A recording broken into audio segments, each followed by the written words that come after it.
TRXF11, vamos falar sobre o fundo de real estate da TRX, fundo que anunciou a aquisição aí de mais 4 lojas do Grupo Mateus, além de um reajuste do guidance lá da distribuição extraordinária de janeiro de 2025. Este será o tema do nosso vídeo de hoje. Tá aí o fundo que completou, pessoal, recentemente aí 5 anos de operação na B3, iniciou as operações lá em 2019, tem uma taxa de administração aí de 1% ao ano, uma taxa de performance de 20% do que exceder os rendimentos distribuídos aí em relação ao benchmark de IPCA mais 6% ao ano. O fundo, que já realizou 10 emissões, tem praticamente aí 20 milhões de cotas emitidas.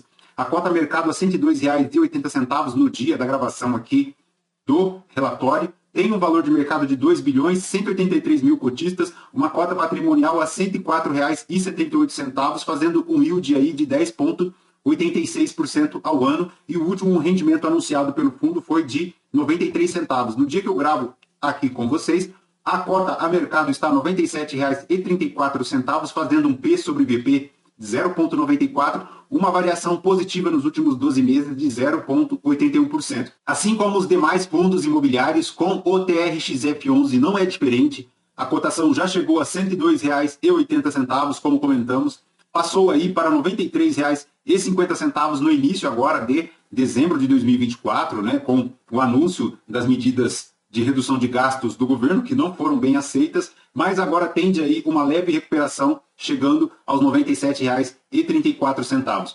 Como comentamos, ele já anunciou agora para dezembro de 2024 a distribuição de 93 centavos por cota, fazendo um yield aí de 0,9 ao mês. A cota está bastante amassada no mercado, né, sofrendo aí, assim como os outros fundos imobiliários, mas o TRXF11 continua sendo um fundo equilibrado, apesar de todo o cenário macroeconômico, né? Vamos verificar aqui, então, o fundo, que tem 58 imóveis no portfólio, uma liquidez média diária de 5 milhões e 670 mil, 16 inquilinos e uma ABL praticamente aí de 592 mil metros quadrados, né? Ele tem, com as novas aquisições aí, com as novas lojas, essa ABL teve um aumento aí considerável.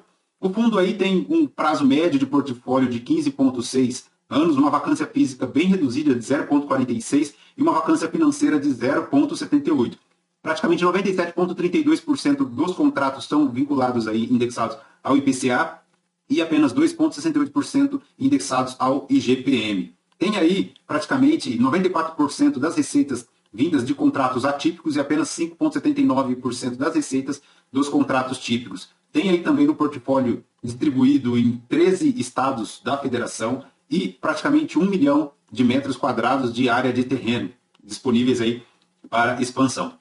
Nos destaques do mês, a gestão comenta aqui que houve a aquisição de 4 lojas aí do Grupo Mateus, praticamente aquisição e locação de 4 imóveis, sendo que a operação contempla a aquisição de uma loja já pronta e 3 terrenos, dos quais o fundo aí já desembolsou 56.320.000 na data da conclusão da transação. Essas lojas, pessoal, elas estão locadas aí ao Grupo Mateus por contratos de praticamente 20 anos, fazendo aí R$ 29,57 por metro quadrado. O valor do compromisso total aí de investimentos assumidos pelo TRXF11 é de praticamente R$ 122.855.000, o que é considerável, né? Mas o fundo aí já desembolsou 56 milhões, praticamente aí reduzindo ao máximo o percentual de alavancagem. Como comentamos, para o último mês distribuiu aí 93 centavos, fazendo um yield de 10,86 ao ano. A data de pagamento foi no último dia 13 de dezembro de 2024. Em relação aos mercados, a gestão comenta aqui a desvalorização percebida pelo IFIX em relação a novembro. Essa desvalorização chegou a 2,11%, o que é percebido aí praticamente em todo o mercado de fundos imobiliários, né? Não é diferente aqui com o TRXF11. Em relação ao cenário econômico brasileiro, o pacote fiscal, que não gerou aí aquela expectativa positiva em relação ao mercado, tendo na realidade caído a contragosto de muitos, com perspectiva inclusive de taxa Selic a 14,5% no final do ciclo de alta. Se em vídeos anteriores aqui do canal comentávamos que o cenário de 13,5 pontos de taxa Selic já era um cenário considerado por muitos fundos, aqui já estamos falando em 14,5% ao ano de taxa Selic, né? Então, 14,5% já pode ser então um novo cenário considerado. Sendo assim, o IFIX tende a continuar sofrendo aí até que haja uma perspectiva de redução dessa taxa Selic, né? Mas se considerarmos que estamos apenas no início do ciclo, é bem provável que essa redução da taxa Selic, se tudo correr bem na economia, o ciclo se encerra para daqui a aproximadamente 2 anos, 3 anos aproximadamente. No cenário internacional, a eleição do Donald Trump, o que preocupa aí são as políticas protecionistas, principalmente aí as críticas do futuro presidente às medidas adotadas aí pelos BRICS em relação às alternativas de moedas para transação internacionais, né? O presidente da República do Brasil inventou aí essa conversa com o presidente da China para criar uma moeda paralela entre Brasil e China nas relações bilaterais, o que não caiu bem aí aos ouvidos do presidente então eleito americano e que ele ressoou aí com críticas esta posição Brasil e China.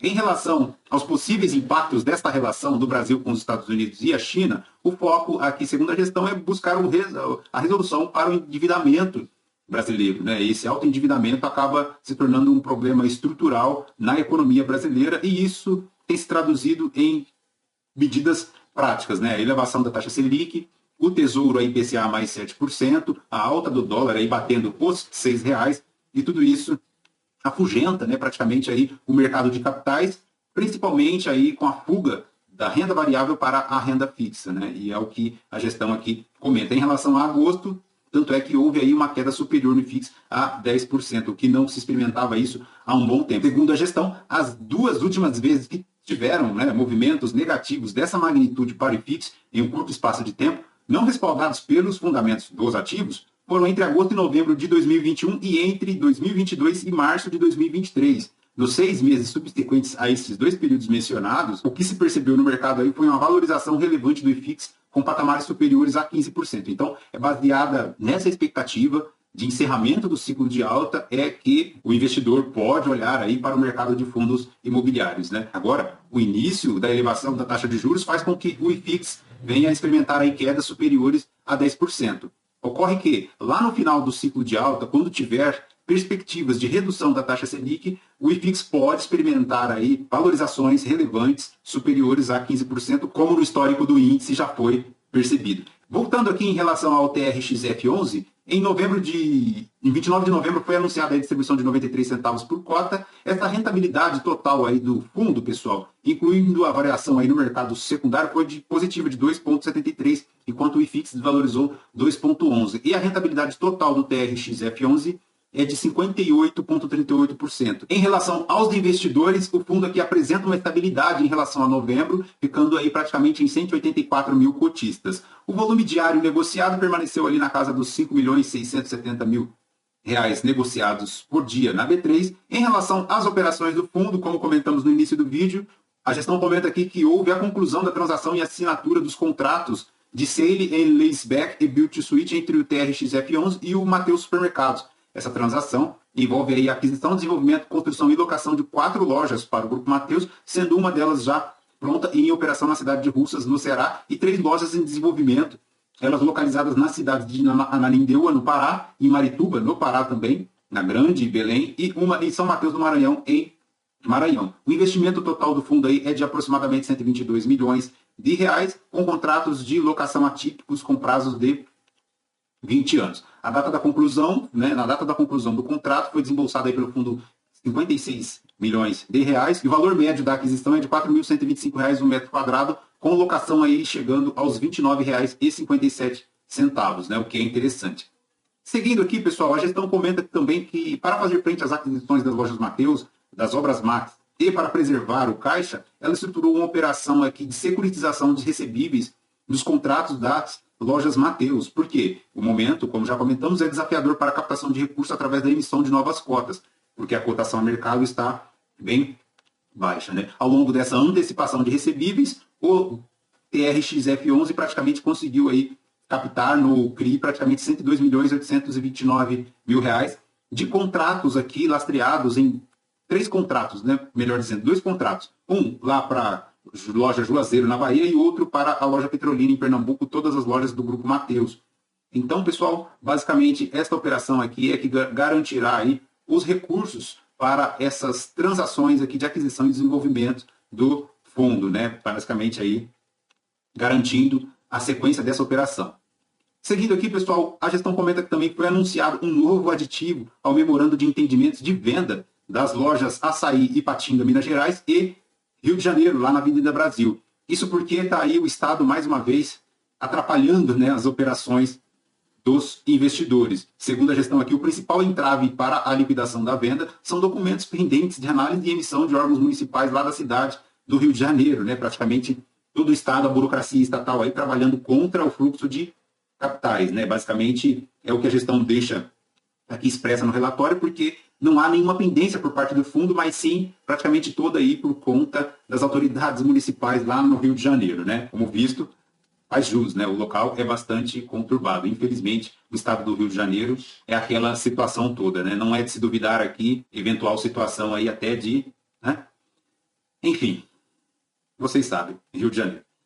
Assim, continuando aqui, considerando essa situação e o cenário do mercado atual, segundo a gestão aqui, ela decidiu antecipar parte dos dividendos extraordinários que seriam distribuídos pelo TRXB11 em dezembro de 2024, com pagamento em janeiro de 2025, antecipou esses dividendos para o mês de novembro de 2024, pagando em dezembro de 2024.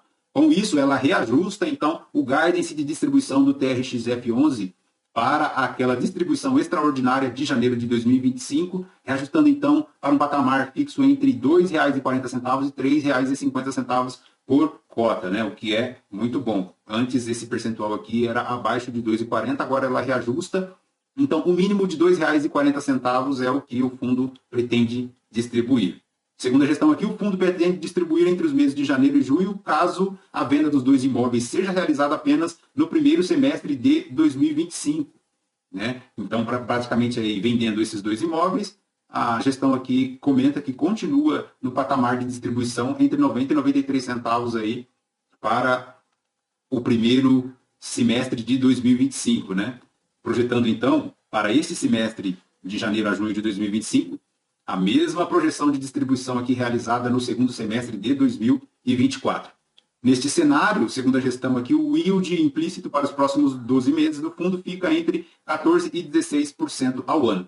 Seguindo aqui, pessoal, na DRE em novembro, o fundo teve praticamente um total de receitas de 21 milhões, praticamente 5 milhões e 600 mil de despesas, um resultado operacional aí de 15 milhões 482 mil, distribuiu 18 milhões 633 mil reais e reduziu praticamente aí o resultado acumulado de 36 milhões para 33 milhões 780 mil reais, o equivalente a R$ 1,69 por cota, né? Em relação à distribuição, chegou aqui a 93 centavos, como já comentamos, mas essa redução aqui da reserva é uma situação que podemos ficar de olho. Embora bem tranquila, vemos aqui que houve uma redução praticamente no total de receitas aí de 2 milhões e essa redução foi impactada aqui na retirada dos rendimentos acumulados, né? O que era antes 36 milhões, reduziu para 33 milhões, ou seja, R$ 1,69 por cota. Tanto é, pessoal, que aqui na decomposição do resultado temos praticamente apenas 67 centavos de receita imobiliárias, sendo o restante aí de rendimentos mobiliários e também despesas financeiras, né? Além também da reserva de lucro, formando aí o resultado de 93 centavos por cota, né? Em relação ao guidance, para os próximos meses, a gestão comenta aqui que continua entre 90 centavos e 93 centavos, o guidance projetado. A evolução dos cotistas frente ao volume negociado aqui, houve uma pequena redução de 184 mil para 183, nada tão alarmante assim, tendo em vista que há aí, neste momento, um fluxo migratório dos recursos, dos investimentos lá para a renda fixa, o que já é esperado. Está aqui, há um pequeno gap aqui do fundo em relação, pessoal, ao CDI, tá? Ele ainda não tem conseguido bater aí o CDI, principalmente se considerando aí o cenário de 2024. Está aqui a projeção do fundo, a projeção dele frente ao CDI, praticamente a linha do CDI aqui, essa linha roxa mais clara, praticamente seguindo firme adiante aqui, e a cota a mercado, tá? A cota a mercado praticamente com esse pequeno gap. Em relação ao percentual das receitas, praticamente aqui em novembro de 2024, 17% das receitas são receitas vinculadas aí ao IPCA que tem 97,32% dos contratos do fundo indexados a ele, 94,21% dos contratos são contratos atípicos, com duração aí de 15 anos, praticamente em 2024 não temos basicamente nada, né, de vencimento, só lá iniciando em 2032, mas o vencimento mais forte aqui segue em 2035 e 2041, quer dizer, um prazo considerável aí. O fundo, inicialmente, ele não tinha essa operação aqui do Hospital Albert Einstein, e aí recentemente ele adquiriu parte dessa operação, o que não foi aí ao gosto de grande parte dos cotistas, né? Muitos deles criticando a entrada aí do fundo no segmento hospital, praticamente aí 5% da ABL do fundo ficando aí em hospitais. Temos aqui também, pessoal, praticamente 60% das receitas de aluguel por inquilino, elas são concentradas no Açaí, no Grupo Mateus e no Pão de Açúcar. Então, é uma situação aí também para se ficar de olho, né? Praticamente 60% de toda a receita é voltada aí para os atacarejos, né? O que é importante ficar de olho. As lojas, basicamente 26 aqui mais concentradas no estado de São Paulo, as demais espalhadas por todo o Brasil, né? 26 lojas aqui em São Paulo, formando praticamente 38,36% das receitas do fundo neste estado. Em relação à estrutura patrimonial do TRXF11, temos que dentro dele temos o TRXB11, que foi dele quem recebeu aí praticamente 100 milhões de dividendos, né, para antecipar essas operações. O TRXF11 tem praticamente aí 3 bilhões de valor, enquanto o TRXB11 tem 763 bilhões. Em relação ao fluxo previsto de amortizações, é bem tranquilo, começa lá em 4% e decresce praticamente a zero lá em 2040. Frente aqui à amortização em relação ao PL do fundo, bastante tranquilo, bastante sossegado. Está aqui a projeção da relação dívida versus ativo do total, tendo o break-even lá entre 2032 e 2033, bastante tranquilo. Está aqui todo o portfólio do fundo, pessoal. Não dá para detalharmos todas as lojas aqui no vídeo, mas é possível verificarmos aqui a operação do Albert Einstein, né? Praticamente aqui aquela operação que muitos não gostaram. Mas é basicamente isso, Grupo Mateus, Grupo Açaí, temos também loja extra, falta aqui algumas operações, como o próprio fundo comenta aqui, falta ele lançar aqui as operações em relação a alguns pequenos inquilinos, né? Não é possível saber aqui a Calunga, a Cobasi, a Bluefit, o fundo não especifica aqui o que são esses imóveis, ele apenas coloca aqui os principais, sendo eles Leroy Merlin, Pão de Açúcar, Sans Club, Extra, Grupo Mateus e Obra Max, né? São praticamente aí os principais inquilinos do fundo.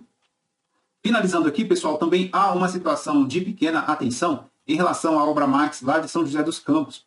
Segundo a gestão aqui, o terreno inicialmente selecionado não atendeu todos os requisitos do projeto na fase de diligências e isso foi descartado com a devolução do sinal corrigido no mês de agosto de 2023.